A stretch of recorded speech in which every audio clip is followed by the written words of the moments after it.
Chapter number second और हमारा नया चैप्टर आज से स्टार्ट करेगा। इस चैप्टर सेकंड का वीडियो नंबर 6 है। Form of business organisation. Form of business organisation की व्यापार के क्या क्या ऑर्गेनाइजेशन है उसके बारे में हम पढ़ेंगे। सबसे पहले इसके अंदर इसका इंट्रोडक्शन आता है कि क्या इसका इंट्रोडक्शन है, तो आपको बुक में ध्यान देना।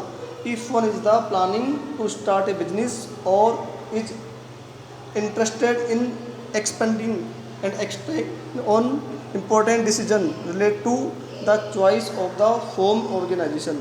यानी मतलब ये होता है कि कोई भी व्यक्ति एक व्यापार प्रारंभ करने की कोई योजना बनाता है, व्यापार प्रारंभ करने की कोई भी व्यक्ति योजना बनाता है या फिर अपने बने हुए व्यापार का ही वो विस्तार करना चाहता है, तो उसको उसके संगठन के स्वरूप में एक महत्वपूर्ण निर्णय लेना होता है।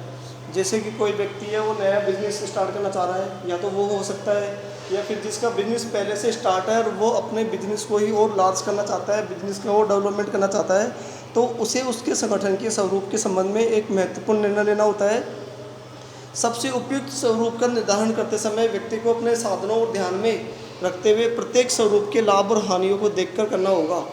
यानी कि उसको एक महत्वपूर्ण निर्णय लेगा कि कोई भी व्यक्ति बिजनेस स्टार्ट करता है तो उसका सबसे इम्पोर्टेंट डिसीजन होता है वो, क्योंकि वो ये तो है नहीं कि वो बार बार में नया नया बिजनेस स्टार्ट करता रहेगा, पुराने को बंद करेगा, एक ही बार बिजनेस को स्टार्ट करेगा। तो उस तरीके से वो उसके बारे में महत्वपूर्ण निर्णय लेकर ही उस व्यापार में, उस लाइन में वो कार्य करेगा।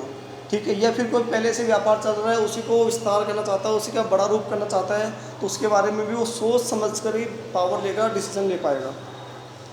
अब आगे आता है इसका पहला पॉइंट है एकल स्वामित्व, सोल ऑफ प्रोप्राइटर्स।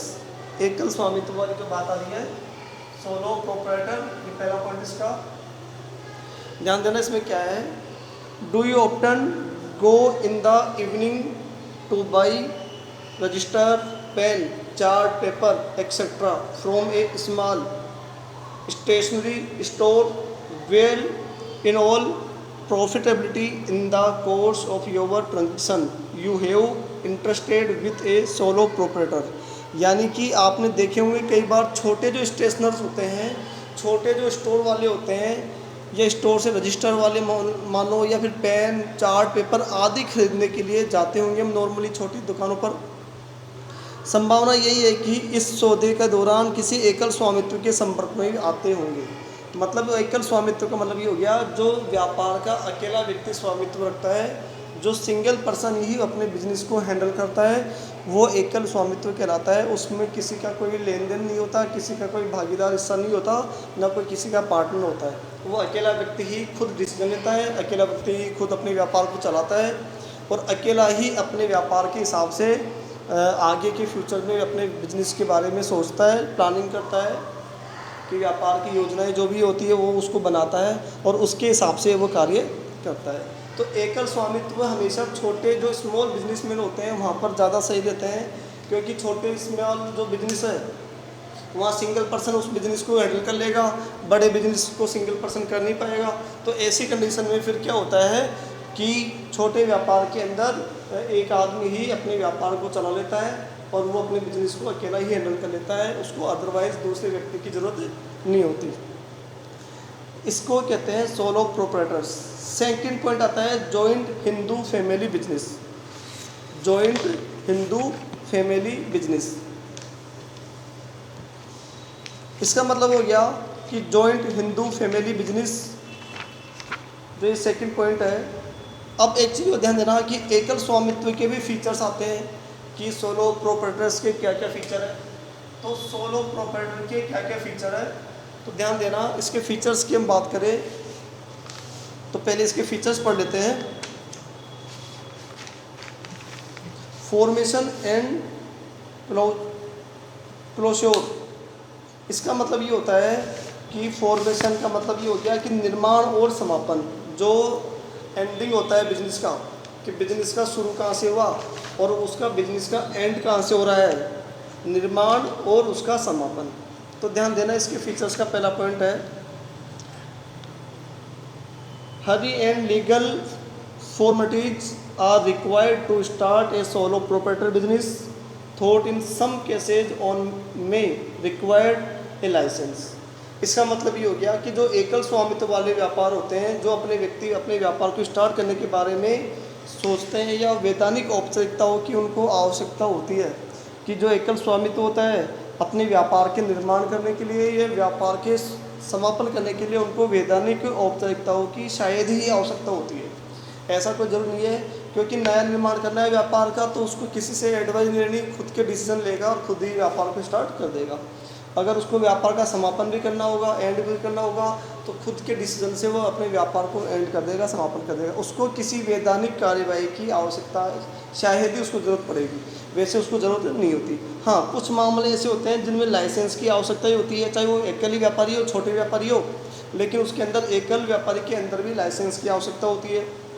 स्वामित्व के नियमन के लिए अलग से कोई कानून नहीं होता, व्यवसाय को बंद भी सरलता से किया जा सकता है। इस प्रकार से व्यवसाय की स्थापना और उसका समापन दोनों ही सरल तरीके से होता है, कि एकल जो व्यापारी होते हैं वो अपने व्यापार का निर्माण करते हैं, अपने व्यापार की स्थापना करते हैं और उनका समापन करते हैं, उनका एंड करते हैं, तो दोनों ही सीधा और सरल तरीके से किया जाता है। ये फर्स्ट पॉइंट था आपका। सेकंड पॉइंट आता है इसकी लायबिलिटी, दायित्व क्या होते हैं इसके।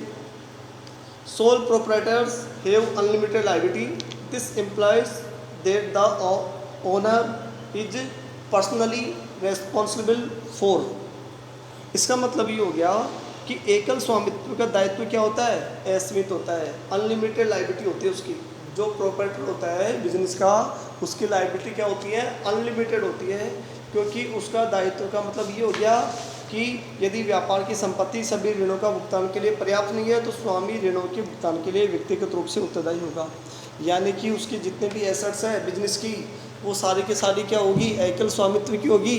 तो बिजनेस की जितनी भी लायबिलिटी है वो अपनी एसेट्स के को सेल करके अपनी लायबिलिटी का पेमेंट कर सकता है। किसी से उसको एडवाइस लेने की, राय सलाह करने की कोई ज़रूरत नहीं है। पार्टनरशिप में क्या होता है कि पार्टनरशिप में सारे पार्टनर्स की कमेटी बैठती है, उसके बाद में कमेटी जो डिसीजन लेती है उस डिसीजन के अकॉर्डिंग ही वो काम करते हैं। तो ये व्यापार की लायबिलिटी में आता है कि जो बिजनेस की लायबिलिटी होती है, बिजनेसमैन की किस तरीके से लायबिलिटी होती है, तो उसके बारे में इसमें समझाया गया है। अब आगे वाला पॉइंट आता है कि जो पहले वाले चैप्टर में भी मैंने बताया था कि रिस्क, तो रिस्क सबसे इम्पोर्टेंट बात हो गई कि रिस्क जो होती है वो जोखिम वाली जहाँ बात आ जाती है। तो फिर रिस्क में क्या होता है कि बिना रिस्क तो बिजनेस सक्सेस ही नहीं होता। बिजनेसमैन को हमेशा रिस्क लेके ही काम करना होता है। फ्यूचर की जो योजना बनाता है तो उसको आने वाले 1 साल बाद, 2 साल बाद हमें बिजनेस को कैसे बड़ा करना है, बिजनेस को कैसे हैंडल करके चलना है, तो उसकी जो पहले ही योजना बन जाती है, ना कि बाद में। अब 1 साल के आगे हमें क्या करना है उसके बारे में हमने पहले ही योजना बना दी और आने वाले 1 साल बाद हमें कोई रिस्क हो गई, तो बिजनेसमैन पहले से प्लानिंग बनाता है। तो जहाँ पर प्लानिंग वाली बात आ जाती है तो वहाँ 100% रिस्क बन जाती है। तो ऐसी कंडीशन में रिस्क से बचने के भी कई तरीके के उपाय हैं, जैसे कि इंश्योरेंस वगैरह करा के रखना होता है बिजनेस का, या कोई पर्सन होता है बिजनेसमैन होता है तो उसको भी अपना इंश्योरेंस करा के रखना होता है ताकि वो अपने फ्यूचर में होने वाले रिस्क से बच सके, या उसको किसी तरीके की हानि हो तो उस हानि से बचाव करने के उसको उपाय होने चाहिए। तो ऐसे करके इसके अंदर ये पॉइंट नंबर 3 था, प्रॉफिट रिसेप्शन। इसका मतलब भी हो गया कि बिजनेसमैन क्या करता है कि बिना रिस्क लेके काम करेगा तो उसको प्रॉफिट में ज़्यादा इंक्रीमेंट नहीं होगा, तो उसको रिस्क तो लेना ही होगा ताकि उसके प्रॉफिट को इंक्रीमेंट हो सके। आगे 4th पॉइंट में आता है कंट्रोल। कंट्रोल का मतलब होता है नियंत्रण, कि अपने व्यापार को किस तरीके से कंट्रोल करा, कि बिजनेसमैन ने रिस्क तो ले ली और रिस्क लेने के बाद भी उसको क्या हो गया, गांठा लग गया। तो ऐसी कंडीशन में वो दोबारा से रिस्क नहीं लेगा, दोबारा उसको रिस्क लेगा तो फिर और ज़्यादा गांठा लग जाएगा। तो उसको अपने बिजनेस के अंदर तुरंत कंट्रोल करना होता है कि जो उसने रिस्क लिया है उस रिस्क से बचाव के उपाय ढूंढने होंगे, और वो अपने बिजनेस में तुरंत नया विचार करेगा, नवाचार करेगा, इनोवेशन करेगा, और अपने बिजनेस के जो भी प्रॉब्लम्स आ रही है उसको तुरंत कंट्रोल करके उनके ऊपर नियंत्रण करेगा, उनको हैंडल करेगा, ताकि वो अपने घाटे से बच सके, जो उसको घाटा हो रहा है उससे वो बच सके।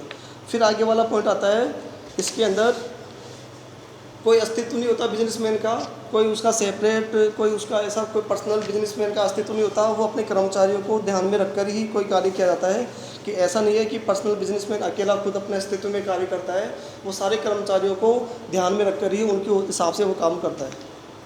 तो ये ऐसे करके हमारे इसके 6 से 5 पॉइंट हो गए। अब आगे और आता है इसके कि लैक ऑफ बिजनेस कंटिन्यूटी। इसका मतलब ये हो गया कि व्यावसायिक निरंतरता का अभाव। कई बार क्या होता है कि जो बिजनेस है वो कंटिन्यूटी नहीं रहता, उसमें कई बार बीच में उतार चढ़ाव आ जाते हैं, तो ऐसी कंडीशन में निरंतरता का अभाव बन जाता है। निरंतरता का अभाव बन जाता है तो ऐसी स्थिति में फिर उसको क्या होता है कि अपने व्यापार को वो कंट्रोल करके उसमें थोड़ा सा निरंतरता ला जाता है और उसके अंदर वो अभाव बन जाता है कि कंटिन्यू बिजनेस चल रहा है। कई बार क्या होता है मार्केट डाउन हो जाता है तो बिजनेस के अंदर हल्की सी नुकसान हो जाता है, हल्का सा लॉस हो जाता है, तो बिजनेसमैन के अंदर बिल्कुल ऐसा नहीं है कि उसमें बहुत बड़ा झटका लग गया और रिस्क हो गई। बिजनेस होगा तो 100 से बात है कि उसके अंदर उतार चढ़ाव जरूर आएंगे, तो वो उतार जो आया है आने वाले टाइम पर चढ़ाव जो आएगा उससे उसको कंपेयर करके अपने प्रॉफिट को वो कवर कर लेगा। तो इस तरीके से इसके 6 पॉइंट थे ये। फिर इसके बाद में आगे वाला पॉइंट इसके अंदर आता है, इसके क्या क्या गुण हैं, ध्यान देना। इसके गुण है जो प्रॉफिट है इसके क्या क्या है बिजनेस के, ये तो इसके फीचर्स थे। अब इसके गुण की हम बात करें तो सबसे फर्स्ट पॉइंट आता है शीघ्र निर्णय। कि शीघ्र निर्णय क्या होता है कि जो तुरंत डिसीजन लिया जाता है, व्यापार के अंदर लेट डिसीजन नहीं लिया जाता है। जो भी प्रॉब्लम्स आती है तुरंत डिसीजन लो, तो उस डिसीजन लेकर जो प्रॉब्लम्स हो रही है उसके बारे में तुरंत काम करें, जिससे उसके तुरंत निर्णय लिए जा सकते हैं। तो शीघ्र निर्णय लिया जाता है। सूचना की गोपनीयता रखी जाती है कि जो जो सूचनाएं होती है बिजनेस की उनको क्या रखना होता है, गोपनीय रखने होते हैं। अपनी पॉलिसी किसी दूसरे को लीक ना हो सके, इस वजह से उनको गोपनीय रखना पड़ता है। तो ऐसे करके इसके ये पॉइंट थे 2-3। फिर आगे इसी में आता है प्रत्यक्ष प्रोत्साहन। जो डायरेक्टली बिजनेसमैन क्या करता है, इंसेंटिव करता है कि अपने जो एम्प्लॉयज़ होते हैं उनको डायरेक्टली ही क्या करता है, अपने बिजनेस के इंसेंटिव जो होते हैं या बोनस होते हैं, प्रॉफिट होते हैं, सैलरी होते हैं, वो डायरेक्ट अपने अकाउंट्स में ट्रांसफ़र करता है। तो इसको डायरेक्ट इंसेंटिव कहते हैं। एकल स्वामित्व संपूर्ण लाभ की ग्रहणकर्ता होने के कारण प्रत्यक्ष रूप से अपने प्रयत्नों के लाभों में प्राप्त करता है, चूँकि वह अकेला ही स्वामी होता है। क्योंकि वो अकेला स्वामी होता है इस वजह से वो क्या करता है, उसके पास कोई ऑप्शन नहीं होता। तो ऐसी कंडीशन में वो क्या करता है, अपने जो एम्प्लॉयज़ होते हैं, अपने जो कैंडिडेट होते हैं उनको डायरेक्ट ही इंसेंटिव देता है अकाउंट के माध्यम से। ये बोनस रेम्यूनरेशन जो भी देना होता है उसको वो डायरेक्ट अकाउंट में ट्रांसफ़र करता है, क्योंकि उसको अकेला होता है तो ऑनलाइन माध्यम से उसको ट्रांसफ़र कर देता है। तो इस तरीके से इसमें डायरेक्ट इंसेंटिव आता है। तो ये ऐसे करके इसके फीचर्स भी थे और इसके क्या नाम, इसके प्रॉफिट्स थे। अब आपको ये 5 पॉइंट्स कॉपी में करने हैं और होमवर्क में करना है। Thank you.